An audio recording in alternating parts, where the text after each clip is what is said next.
이제 행사를 시작하도록 하겠습니다. 먼저 강의해 주실 분은 황웅근 흰구름 한의원 원장님이십니다. 황웅근 원장님은 한의사의 심리치유 이야기인 해동내도 좋지만 달동내도 괜찮다는 책을 통해서 심성개발과 집중력 강화를 위한 임상이론과 정서적 치료 방법을 제시한 바 있습니다. 강의 도중에 자주 좀 박수도 쳐주시고 좀 적극적으로 참여해 주시면은 좀 더 많은 정보를 얻어 가실 수 있을 것 같습니다. 그럼 자, 큰 박수와 함께 원장님 모시도록 하겠습니다.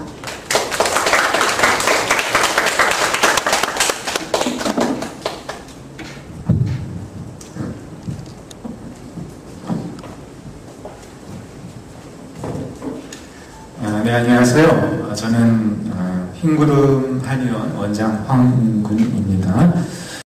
그리고 저는 금방 소개받았듯이요, 한방 이론을 통해서 정신과 치료의 진료를 하고 있습니다. 그래서 또 정신과를 하다 보니까 대부분 부모와 자식 간의 갈등 이런 것들이 이제 문제가 돼서 정신질환을 앓게 되는 경우가 거의 대부분이라 봐도 될 정도로 자녀 교육에 대한 부분은 중요하다고 하겠습니다. 그래서 제가 오늘 오늘 전체적인 주제가 자녀의 집중력 문제요. 집중력과 자립심이라는 주제로 우리 부모들이 과연 어떻게 할 것인가, 여기에 대해서 말씀을 드려보도록 하겠습니다. 그런데요, 제가 이제 이 자리에 서면서 아주 긴장이 많이 됩니다. 왜냐하면요, 저도 이제 부모거든요. 우리가 어떻게 하다 보니까 부모가 됐어요. 그렇죠? 하다 보니까 아들도 생기고 딸도 생기고 부모의 자리에 서게 됐는데, 우리가 부모인 것을 지금 제대로 인식하고 있는가? 과연? 제가 너무 높이 올라있는데요. 좀 낮아지면 좋겠습니다. 인식하기도 전에 부모가 되어버린 거예요. 그래서 이것이 바로 우리가 안고 있는 어떤 구조적인 문제라는 거죠. 삶이 그런 거예요. 우리가 준비하기 전에 벌써 부모가 돼 있어요. 이를 어찌하면 좋습니까? 그런데 이렇게 여기서 또 풀어가는 길이 있다는 거죠. 그래서 만약에 이제까지 우리가 부모로서 제대로 역할을 못했다라면은 이 짧은 시간이지만 한번 저희 자신을 돌아보기로 하는 것이 좋겠습니다. 지금도 마찬가지죠. 지금도 강좌가 여러분이 오시기로 잡혀져 있는데 아마 중간에 많은 미스가 있었나 봐요. 연락에도 그렇고 항상 이런 거예요. 뜻대로 안 되죠. 특히 뜻대로 제일 안 되는 존재들이 누구죠? 바로 우리의 자식들, 자녀들이죠. 그러다 보니까 가장 귀한 우리 존재들이 뜻대로 안 되니까 또 그 스트레스도 많이 받고 그렇죠. 자녀 교육에 대해서는 먼저 그 방법론에 대해서요, 얘기하는 사람은 참 많이 있어요. 책에서도 수없이 소개가 되었고, 또 여기까지 오신 분이라면은 최소한 그런 책은 그래도 대여섯 권 정도는 읽어보지 않는다 생각이 들고요. 어쩌면 여기 오신 분 중에 자녀 교육을 또 이렇게 교육하신 분들도 오셨으리라고 봐져요. 그래서 제가 이 순간 책에 있는 이야기, 자녀 이렇게 길러라, 이런 걸 얘기한다면은 이 주말에 여기 앉아 계시는 고귀한 시간을 희생시켜 놓습니다. 그래서 저는 그런 시각과 조금 다른 시각에서 오늘 문제를 풀어보려고 합니다. 먼저 제가 말씀드릴 부분은 우리 자녀들 훌륭하게 교육시킨 어머니들이 계시죠. 우리 조상님들 중에서 가장 유명하신 분이 누구시죠? 우리 품에 요즘에 아주 태계 선생님, 또 율곡 선생님을 능가해서 세종대왕을 넘어서 5만 원짜리로 딱 안치가 되셨어요. 그래서 저희가 이렇게 딱 안고 있잖아요. 그래서 그분에 대한 또 이 일화는 뭐 워낙 다 잘 아시기 때문에 또 제가 그분 얘기는 안 하고요. 저는 한석봉 어머니를 한번 또 얘기해 보겠습니다. 그 어머니 얘기는 더 유명하죠. 그런데 거기에 우리가 이제 자녀교육법의 그 해법을 찾을 수 있다는 거죠. 어느 날 그 석봉이가 이제 공부를 하고요. 글 공부를 하다가 집에 왔는데, 어머니가 석봉이에게 이런저런 얘기를 안 했죠. 그냥, 석봉이 왔느냐? 그래서 불을 꺼라. 한번 글을 써보자. 그리고 이제 어머니는 떡을 썰었어요. 그리고 불을 켜보니까 어머니 떡은 가지런한데요. 석봉이 글씨는 비틀비틀. 석봉이에게 어머니는 한마디 잔소리도 안 했어요. 그렇지만은 한석봉은 우리나라를 넘어서 중국에까지 이름을 떨친 명필가가 됐거든요. 그럼 과연 그것이 무엇이냐 이거죠. 우리는 석봉이 어머니께서 우리 부모의 나아갈 길을 분명하게 제시했다고 봐야 될 겁니다. 그것이 바로 제가 우리 정서질환 하는 친구들에게 그 생활의 하나의 지침으로서 얘기를 하는 내떡설계라는 부분이에요. 이건 뭐 제가 만들어낸 이야기지만은 석봉이 어머님의 그런 이제 교훈을 끄집어낸 거죠. 그래서 내떡설계. 내가 부모로서 자녀에게 어떻게 교육할까보다 중요한 것은 나는 자녀에게 어떤 부모인가. 이것을 먼저 우리가 새겨봐야 됩니다. 어떤 부모인가. 우리 자녀들은요, 부모들의 거울이에요. 그대로 비춰집니다. 저희도 자녀 있던 시절이 있었죠. 자녀 있던 시절에 보면은 알게 모르게 다 부모를 받아요. 부모의 영향을 받고 부모의 말투를 담고 부모가 좋아하는 노래를 부르고요. 저는 이제 시골 출신이어가지고요.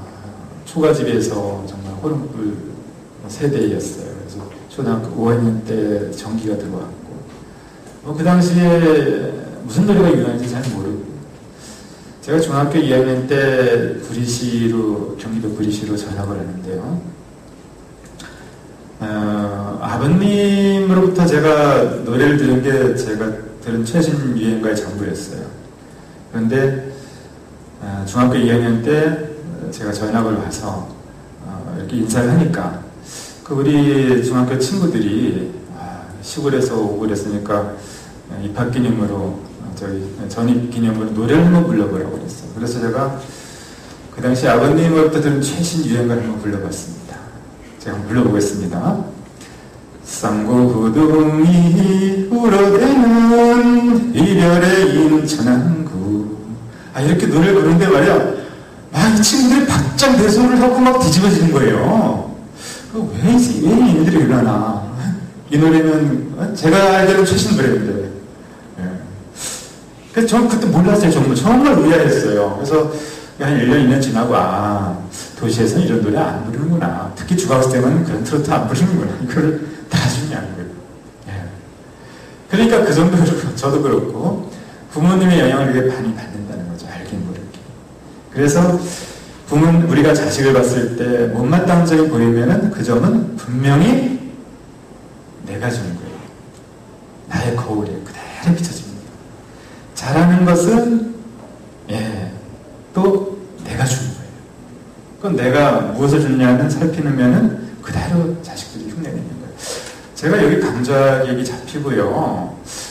조금은 좀 우리 딸은 그럼 제가 딸도 있고 하늘이 주신 또 아들도 있고 그런데 그 둘째 딸이 이제 중학교 2학년이에요. 첫째 딸은 고등학교 1학년이고요. 자랑을 좀 할 거를 좀 찾아야 되는데 그래도 여기 강사로 와가지고 자녀 교육을 해야 되는데 우리 자녀는 어떻다는 얘기를 한마디도 못한다면 어떻게 할 것이냐. 그래서 이렇게 좀 고민하는 고민이 좀 되더라고요. 그래서 어제 저녁에 이제 밥을 먹는데 우리 둘째 딸내미가 좀 활발해요. 대체적으로 그렇죠. 첫째는 그렇잖아요. 부모가 너무 애중지하다 보니까 좀 예민하고 그렇잖아요. 둘째는 이제 힘들잖아요. 그러니까 포기하고 내버려두니까 둘째 성격이 다 좋잖아요. 이놈이 좀 뭐 활달하고 이쁘고 그러죠. 아침에 제가 이제 밥을 먹는데 반찬을 보니까 이제 고기 반찬이 나왔어요. 생선. 그래서 이놈이 뭐 학교 시간도 좀 뭔가 바빠. 그래서 제가 고기 반찬을 좀 발려가지고 이놈 옆에 갖다 놨죠. 근데 그 순간에 이놈이 이제 감자를 이렇게 잘 쪼개가지고 제 앞으로 미는 거예요. 제가 그렇게 고개만 줘서 그렇게 하는 게 아니라 그 똑같은 동시에. 그래서 제가 저는 이제 말할 수 있겠다 여러분께. 그런 게 기쁜 거 아니겠어요? 부모가 우리가 기뻐하는 것은 자세히 보면 우리는 뭔가 놓치기 쉬워요. 여기 있어도 여기 오셔서도 내가 원하는 것을 나도 모르는 경우가 있단 말이에요. 내가 우리 자녀들에게 원하는 것이 과연 무엇인가? 이렇게 봤을 때 정말 우리 자녀들이 현재 스카이라는 명문대 가는 거 이것만이 우리가 원하는 걸까요? 우리가 살다가 보면은 여기에 많은 그 관심을 가지고 자기도 모르게 이것이 목표로 되어버린단 말이에요. 마치 저희가 뭐 돈이 최고고 돈은 무조건 벌어야 된다. 뭐 이런 신념으로 돈만 향해서 달려가듯이 우리 자녀들도 교육할 때 수능 성적, 학교 성적 이런 것만 보기 쉽다는 거예요. 그런데 우리 마음을 다시 한번 굽어 살펴본다면은 그건 아니죠. 그렇죠? 우리가 뭘 원하고 있을까요? 우리 자녀들에게. 우리가 진심을 원하는 거예요. 우리 어머니 뭐라고 생각해요? 우리 자녀에게 바라는 거예요. 행복한 거야? 그렇죠. 우리 자녀들이 행복한 걸 원하는 거예요. 맞습니다. 그렇죠? 우리가 행복하기 위해서 뭐 대학도 잘 가고 또 뭐 직장도 가지길 원하고 이런 거잖아요. 그런데 자세히 보면은 우리가 중요한 걸 놓치기가 쉬워요. 그게 뭐냐면 우리가 자녀 교육을 시키는 과정에서 싸움을 하잖아요. 뭐 엄친남, 엄친딸, 엄친남 뭐 이런 것이 그거 아니에요? 비교하면서 야 너는 도대체 뭐야? 공부가 왜 그 성적이 그따? 엄마는 내 성적 가져야 되냐? 그렇죠. 그래서 공부를 하는 이유에 대해서도요. 공부하는 이유에 대해서도 우리 자녀들이 잘 모를 수가 있어요. 공부하는 이유가 대부분 엄마가 화나니까. 내가 공부 안 하면 화를 낸다는 거예요. 그래서 공부하는 거예요. 그러니까 이 공부는 내가 좋아서 하는 공부도 아니고 내가 필요해서 하는 공부도 아니란 말이에요. 그러다가 이제 엄마 품을 떠나거나 그러면은 이제 문제가 생기기 시작해요. 엄마의 힘으로 대학까지 보낼 수는 있어요. 열심히 과외 선생 붙이고 압박하고 쪼아가지고요. 그래서 서울대, 연고대까지 갈 수 있습니다. 그런데 그렇게 교육을 하고 나면은 이제 20대 초반부터 무너지기 시작하는 거예요. 그래서 그렇게 교육을 해야 됩니다. 그래야지 저한테 오죠. 저 같은 직업이 좀 그래서 아주 제가 감사해야 될지 모르겠어요. 20대에 내가 아주 무너지게 되면은 여기서 회복하는데 대략 한 10년이 걸려요. 30 초반까지 합니다. 저도 제가 가장 많이 보는 그 연령층이 20대 초반부터 30 초반까지예요. 그리고 부모님들은 대체적으로 교육자세요. 좀 아이러니하죠. 그리고 또 유명한 목회자이신 분들도 계시고. 자, 그리고 우리가 그러면은 왜 그런 일이 일어나냐? 기본에서 멀어졌기 때문이에요. 기본에서. 공부하는 이유가 제대로 기본에서 틀어졌다는 거죠. 엄마가 화내서 공부하는 거예요. 엄마가 화내니까, 엄마가 원하니까 대학 간다는 거죠.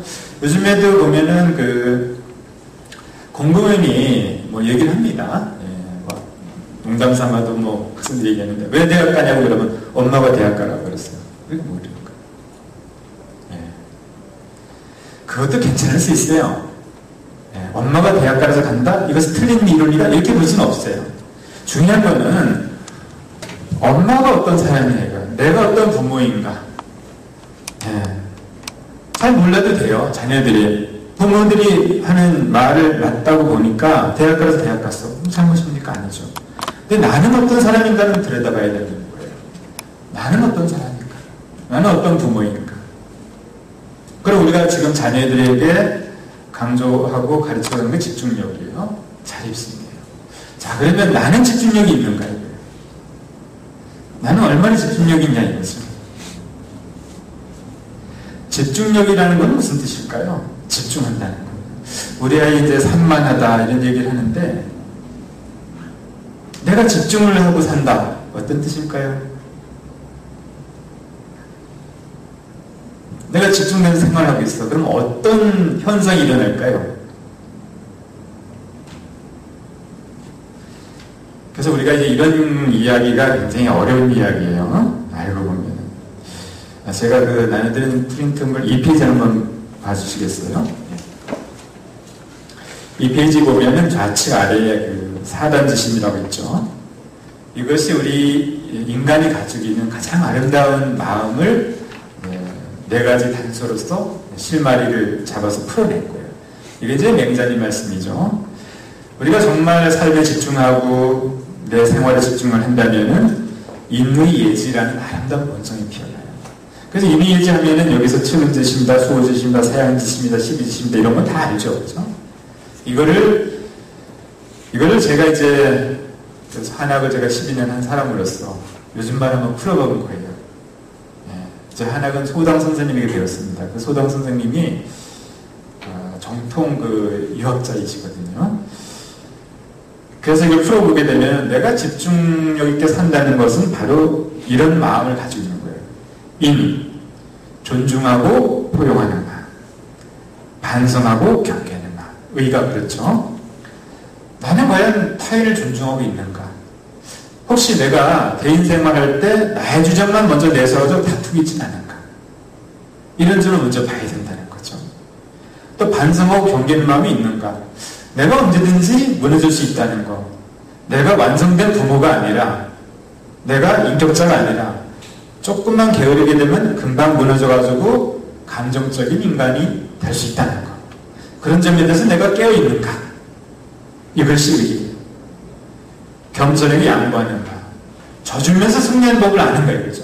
우리가 양보한다는 것은 그거 내가 양보하면 지는 거 아니냐? 아니죠. 여기서 이해하는 것은 일보 후퇴 이보 전진을 위한 방법이거든요.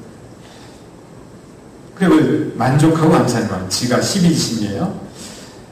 정말 옳은 것을 한다면 내가 만족하고 감사하는 마음이 있어요. 나는 이런 부모인가를 먼저 우리가 봐야 된다는 거죠. 이 시간이 아주 참 괴로운 시간이에요. 저도 괴롭습니다. 자식을 둔 부모로서 이런 얘기를 한다는 게 얼마나 괴롭습니까? 부끄럽고요. 여기서도 이제 의라는 것은 나의 역행을 부끄럽게 여기고 새롭게 살려는 마음. 역행이라는 것은 세상의 흐름과 우주의 흐름과 별도로 가는 것. 그래서 이런 마음을 내가 가지고 있는가를 봐야 된다는 거죠. 이런 마음을요. 이게 바로 집중력에 대한 이야기예요. 요즘 말로 집중력이라고 얘기하는 겁니다. 이것이 사덕이고 옛날 말로요. 또 요즘 말에 많이 쓰는 얘기가 있죠. 마음의 평화. 마음의 평화예요. 내 마음은 평화로운가 이거죠. 내 마음이 평화로우면 자녀들은 저절로 평화로워져요. 저는요, 제가 주로 제 정신과 질환 중에서 청소년들 보기 시작하면 중학교부터 봅니다. 중학교, 고등학교, 이제 대학생들 이때가 이제 가장 많은데요. 초등학생들도 봅니다. 근데 초등학생들을 보는데 초등학생을 제가 부르지는 않아요. 부모님만 오시게 합니다. 부모님만 철저히 개입을 해요. 초등학생은 한 번도 보질 않아요. 그런데 초등학교 병이 났습니다. 저는 안 봐요. 왜 초등학생을 병원으로 끌어가서 너는 환자이고 너 병을 고쳐야 돼, 너가 문제가 있고, 이 자체가 초등학생 아이를 환자를 고착화시키는 길이에요. 병원 다니면서 내가 문제가 있건 심각하거든. 물론 때로는 병식을 정확히 인식해야 될 때가 있어요. 정말 막나니. 그런데 대부분 부모들이 심각한 경우는 자녀의 문제가 아니라 부모의 문제이시고요. 그래서 부모들이 이런 신상개발 교육을 해서 자기가 변하게 되면 다 나요. 그러니까 1년 정도 하게 되면은 어떻습니까? 우리 아이가 굉장히 좋다고. 그렇게 됩니다. 전 초등학생들은 아예 안 봅니다. 그래도 병이 나요. 그래서 그것만큼 부모의 존재는, 아이들이 있어서 부모의 존재는 그냥 하느님이에요. 더도 아니고 덜도 아니고요. 사리 판단 능력이 없는 아이들이 부모를 보면 그대로 따라할 수밖에 없는 거거든요. 그래서 우리가 아이를 어떻게 할 것인가? 아이를 어떻게 할 것인가? 라고 물음표를 던졌다면 나는 어떤 부모여야 하는가를 우리가 겸손하게 반성해야 된다는 거죠. 1페이지 보면은요, 1페이지 보면은, 아래줄에 보면 이런 얘기 있습니다. 무료복말하고 사유중시하니, 지소선임은 즉근돌이라 얘기했어요. 사물에는 근본과 말단이 있고, 일에는 끝과 시작이 있으니, 먼저 할 바와 나중 할 바를 알면 곧 도에 가까운 것이다. 라고 얘기했습니다. 그러면은, 근본이 무엇이 말단이 뭐냐? 근본이라는 것은 원인이에요. 근본을 해결하면 내가 지금 신경 쓰는 거, 우리 아이가 좋은 대학 가야 돼. 이게 말단이거든요. 근데 그 말단만 신경 쓰게 되면 말단이 이루어지지가 않아요. 근본은 뭐냐? 부모의 인성이. 내가 어떻게 집중력 있는 부모가 될 것인가? 내가 어떻게 자립하는가? 아니, 내가 부모인데 자립하죠? 자립했습니다. 뭐예요? 경제적으로만 자립한 거죠. 경제적 자립보다 더 중요한 게 있죠. 바로 마음의 자립이죠. 마음의 평화라는 부분이요. 이 부분이 완성이 안 된다면은 우리들은 자녀에게 바랄 것이 없어야 되는 거예요.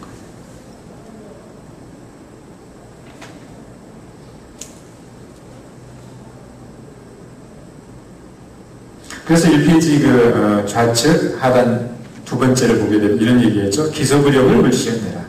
자기가 하고 싶지 않은 말을 남에게 강조하지 말라. 강요하지 말아라. 내가 안 되는데 자녀에게 강조하고 있지는 않다. 저희가요, 그 자녀에게 요구하는 걸 한번, 내 마음을 한번 돌이켜보세요. 어떤가? 엄청난 걸 요구합니다. 내가 안 되는 걸 요구하는 거예요.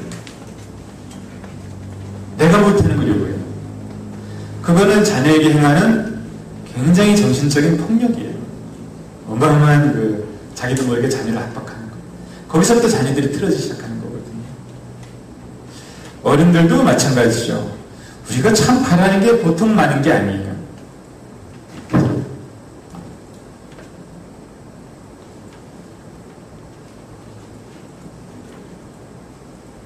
(1페이지) 우측 하단을 한번 봅시다. 불안인지 불기지요 한 부지에는 이런 얘기를 했어요. 뒤에 보면 해석판이 되어 있죠. 남이 나를 알아주지 않음을 걱정하지 말고 내가 남을 알지 못하면 걱정하라.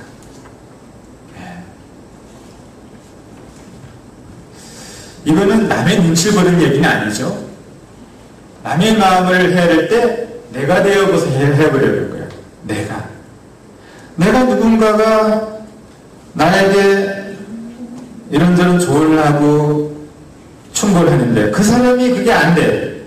근데 나한테 그런 얘기를 해. 그럼 내 마음은 어떻습니까? 괴롭잖아요. 내가 우리 자녀들에게 그런 것은 아닐까. 이 점을 우리가 한번 살펴봐야 된다는 거죠. 1페이지 중단 정도를 보겠습니다.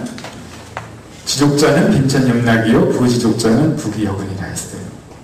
만족을 아는 사람은 가난하고 천혜도 역시 즐겁고 만족을 모르는 자는 부유하고 괴도 없이 근심한다.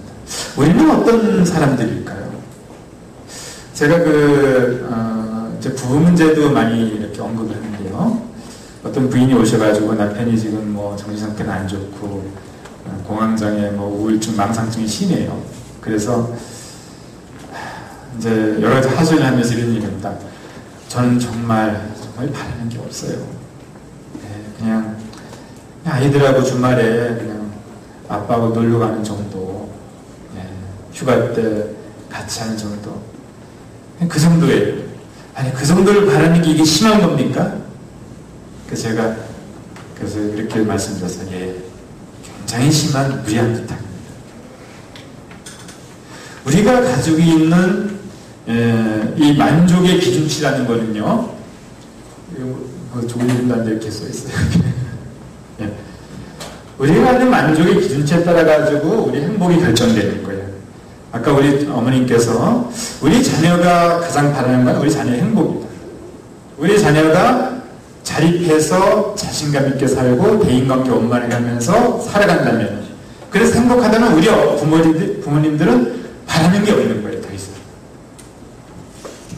그러면은 행복하기 위해서는 어떻게 할 것인가? 이거 생각하면 되잖아요. 그렇죠?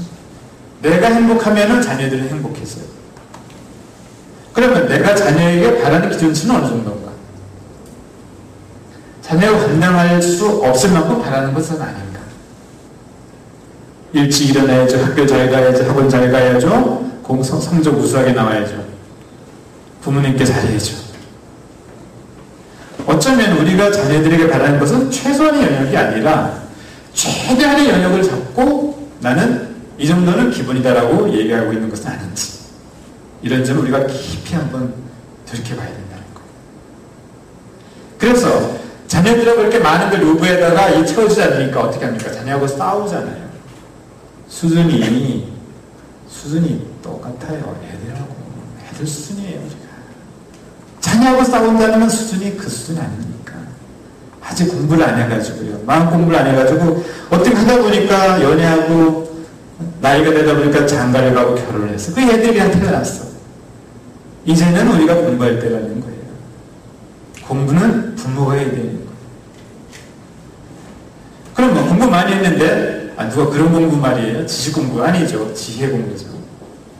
예, 사람이 어떻게 살아야 될지, 내가 정말 추구하는 게 무엇인지, 대인관계는 어떻게 될지, 이 부분에서 과연 우리가 준비가 되어 있나 라고 본다면은 이 사람도 공부해야 되는 거예요. 그래서 공부하고 있습니다. 그래서 저는 제가 가끔 봐가지고 이 자리에 서게 됐습니다. 같은 입장이에요. 부모가 된다는 거는요, 내가 어떻게 하다 보니까 부모가 된다는 거는 도인이 되어야 되는 거예요. 부모가 돼서 내가 부모로서 인정을 받으려면 내가 도를 닦아야 되는 거, 도인이 되는 거예요. 마음 공부를 해야 된다는 겁니다. 안 그러면은 바라지 말라는 거예요, 자식에게. 부모 대접을 받길 원한다면 내가 공부를 해야 된다는 거예요. 부모를 대접받을 수 있는 내 마음이 준비되어 있는 먼저 봐야 된다는 거죠. 그렇지 않는다면은 나는 그냥 자식하고 놀면 돼요. 바라지 마세요. 자식이 얼마나 이쁩니까? 네. 그래서 자식하고 그렇게 싸울 게 아니라 우리가 자식에게 욕을 하는 거지, 열심히 공부해서 너 잘 되는 엄마가 이런 거 아니냐? 그게 무식한 것도 모르고 말이야. 엄마 속도 모르고 있는 자식들. 그러면서 싸웁니다. 방에 가서 울고 짜고 뭘 받았는데 얘가 커가지고 좋은 대학 가고 좋은 직장 얻고 좋은 남편 만나가지고 아들 딸 놓고 행복하게 살자고 바라는 거 아니겠어요? 그러면은 지금 해도 되잖아요. 지금 아이들하고 웃으면서 놀아주지 않겠어요? 그렇게 먼저 놀고요. 만족하고 그 다음에 시간이 또 남아요. 그러면 미래에 대한 계획도 한번 세워보고, 공부가 뭔지도 한번 알아보고, 야, 우리 심심한데 스카이 한번 가볼까? 어때? 놀기도 야 지겹다 야. 새로운 놀이 한번 해보자. 이렇게 유쾌하게 할 수 있겠다는 거죠. 유쾌한 놀이. 어떻게 태어난 인생인데요, 우리가 이 세상에 이게 태어날 수 있는 거예요? 수학자들이 얘기하는데요, 우리가 인간이 이 세상에 태어날 확률은 0%라고 합니다. 0.00도 아니라 0%. 퍼센트가 없대요. 이렇게 태어났는데 또 여기서 경쟁합니까? 우리는 이미요, 여기 태어날 때 어마어마한 경쟁력을 뚫고 온 사람들이에요. 얼추 잡아도 2억 5천만 분의 1입니다. 여러분 왜 1등 하셨어요? 아시죠? 기억 안 나요? 엄마 뱃속으로 들어갈 때 치열한 수영전 1등 하면 됐죠. 여기 나서 또 경쟁해. 또 로또를 또 여기서 사고 또 충분하지 않아요? 그래서 여기에 이제 그런 얘기가 지족자는 빈천이에요. 만족을 하는 사람. 만족을 하는 사람이라면 내 마음의 기준치가 뚝 떨어진 사람. 그래서 우리가 이제 자녀 교육에 앞서가지고 가장 중요한 건 마음을 비워요. 자녀에 대한 마음을 비워요. 사실은 저희도 그렇죠. 자식을 키워보면은 부모가 자식에게 많이 줘요? 자식이 부모에게 더 많이 줍니까? 어떻죠, 어머니? 자식이 더 많이 주잖아요. 자식을 보면서 우리가 세상을 새롭게 보고, 예, 또 그 기쁨을 얻고. 세상에 가장 기쁜 게요. 그러면 남편이 아무리 잘해도 별로 기쁘지 않아요. 아내가 아무리 잘해도 안 기쁜데, 자식이 철 들어가가지고, 아빠, 엄마, 늦게 출근했는데 고생하셨어요 하면서 인사하고 와서 등 두드려주고요. 좀 늦게 들었는데 엄마가 없네. 그러니까 딸내미가, 그때가 초등학교 4학년이에요. 아빠 식사하셨어요. 아빠 식사 안 했는데, 아빠 그럼 제가 라면 끓여드릴게요. 저 라면 별로 안 좋아하는데. 그래? 한번 끓여봐. 그러면서 그 라면을 먹으면은 얼마나 행복합니까? 그보다 행복한 게 없는 거예요.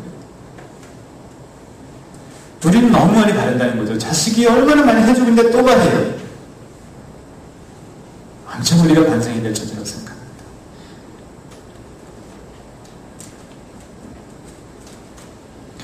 그래서 부모가 정말 내가 부모로서의 대접을 받는다면 내가 먼저 공부해야 된다는 거예요. 내가 자식에 바라는 것을 많이 내려내야 되는 점, 이 점을 제가 말씀드렸고요. 이런 점을 이제 동의를 하신다면은 우리가 참여하는 마음으로 내가 자립을 얘기했는데요. 경제적 자립했는데 내가 과연 심리적인 자립, 마음의 평을 얻었냐 이거죠. 즉 다시 말해서 내 마음의 평화라는 것은 내 마음의 평화가 뭔지 잘 몰라요. 그러나 아닌 부분을 보면은 정확히 내 마음의 평화가 있는지 알 수 있어요. 내 마음에 미움과 원망이 있는가? 남을 비방하는 마음이 있는가? 그리고 내 마음에 시기 질투가 있지는 않은가?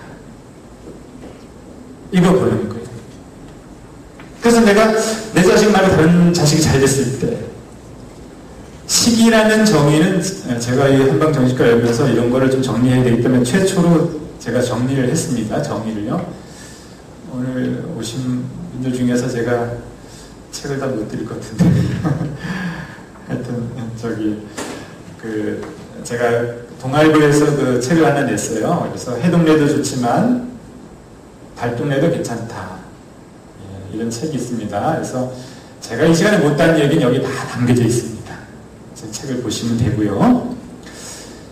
내 마음속에 이런 게 있냐 없냐 보는 거죠. 시기라는 것은 이거예요. 자, 내가 잘 모르는 사람이 잘 되는 것을 부정하는 게 시기예요. 질투라는 건 뭐냐? 내가 잘 아는 사람이 나를 빼놓고 행복한 걸 질투하는 거예요. 내가 잘 아는 내 친구의 딸, 엄친딸, 엄친아가 잘 되는 걸 내가 질투하는 마음이 있다면 나는 자립한 인간이 아니라는 거예요.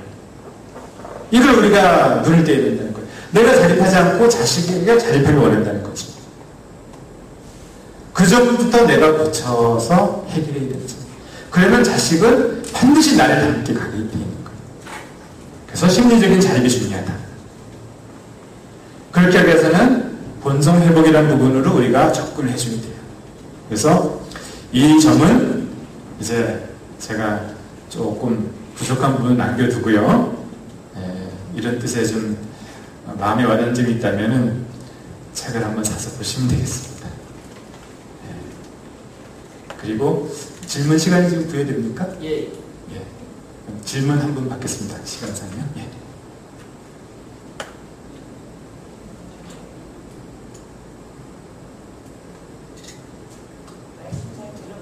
네. 저희는 진짜 머리로는 크게 생각이 되지는데 마음으로는 참 실천하기가 힘들거든요. 네. 네. 말씀하신 것처럼 도인이 되라고 하는데 예. 정말 우리 어머니들이 어떻게 해야만이 아까 말씀하신 것 마음의 평화는 다 좋은데 이게 잘 실천이 안 되거든요. 예. 그렇습니다. 어떻게 실천이 될 것인가. 그러니까 우리 어머님은 저는 참 이런 질문 받으면 참 행복해요. 왜냐면 어머님 노력하셨거든요. 노력하셨기 때문에 이런 질문을 하시는 거예요. 어머님은 됩니다. 반드시. 예. 예, 됩니다. 그런데 이걸 노력하자면 이게 어렵다는 걸 몰라요. 그리고 이걸 내가 어려우니까 딴 데, 에이, 이거는 뭐 태계 선생이나 일곱 선생 이런 분들이 하는 거지. 신사님네. 나하고 무슨 상관이냐고. 그렇게 자신을 스스로 안 된다고 틀에다 묶어버려요. 나는 안 돼. 나하고 상관없어. 그 사람은 평생 안 됩니다. 아니, 일곱 선생이 한국 어머니고, 한스풍 어머니도 한국 어머니인데 나는 왜 안 됩니까? 아, 나도 한번 해보자. 되든 안 되든. 이런 마음을 접근하면은 그거 할 만큼 되게 됩니다. 물론 어렵죠. 하지만 어렵지만 즐거워요. 그래서 내가 먼저 공부를 해야 돼요. 어떻게 공부해야 되느냐? 책 사서 보시면은 50%는 공부됩니다. 예. 그리고 부족한 건 또 그런 마음을 가지고 있으면은 그런 공부를 할 수 있는 기회는 얼마든지 열려 있어요. 그래서 나는 안 된다는 생각을 버리는 거. 예. 최소한 여기였다면은 내가 된다는 거. 아니면 바라지 말라는 거예요. 내가 부모가 자식을 대접하는 부모가 되길 바란다면 내가 공부해서 도인이 되라는 얘기예요. 그런데 만일 그럴 자신 없다면 바라지만 바라면 아이들이 다쳐요. 그럼 저한테 보내야 됩니다. 예. 어떤 그 공무원 그 선생님은 식사도 한번 자녀들 제대로 한번 안 했어요. 그리고 여행도 한번 안 갔어요. 그렇지만 그 자녀를 저한테 주면서 거금을 썼습니다. 저한테 쓸 사람들 많으니까 여기 계신 분들은 저한테 쓰지 마시고 미리미리 잘 대처하셔가지고 아주 자녀들과 행복한 가정을 이루시기 바랍니다. 네, 고맙습니다.